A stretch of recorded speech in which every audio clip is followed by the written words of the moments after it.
Nifty কি করেছে এখানে, এখান থেকে উপরে গেছে ট্রেন্ড লাইনের সাপোর্ট নিয়ে, এখানে নিচে এসেছে আবার উপরে গেছে, আবার নিচে এসেছে সেলিং হয়েছে আবার উপরে গেছে, এখান থেকে আবার নিচের দিকে নিয়ে আসবে। এখানে যদি কিছুক্ষণ সাপোর্ট নেয় তাহলে একটা ডাউন সাইডে মুভমেন্ট দেখা যাবে। এবার কারণটা যদি কেউ বলে যে কি কারণ, কেন নিচে যাবে, তো কারণটা হচ্ছে এখান থেকে মার্কেট উপরের দিকে গেছে, নিচে এসেছে আবার উপরের দিকে গেছে, মানে এটা কি ছিল, রিটেস্ট ছিল, রিটেস্টিং করে আবার উপরের দিকে গেছে।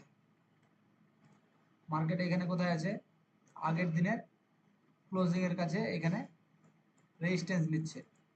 এবার রেজিস্ট্যান্স নিয়ে যদি এখান থেকে এবার উপরে না যেতে পারে, এখানে কি করে, কনসলিডেট করে এইখানে, তাহলে কিন্তু একটা ডাউনফল নিচের দিকে দেখা যাবে। আর যদি